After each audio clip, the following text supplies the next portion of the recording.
Hello, welcome to Shop Talk. Today we're going to look at a Titan Blue Streak. This was made about 1948 when it was made. See if we can get a shot of that serial number for you.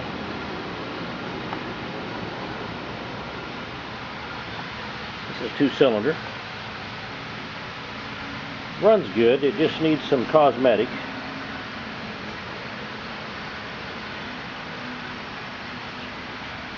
If you want one of these classic chainsaws, here's a dandy. Got the stinger end on it.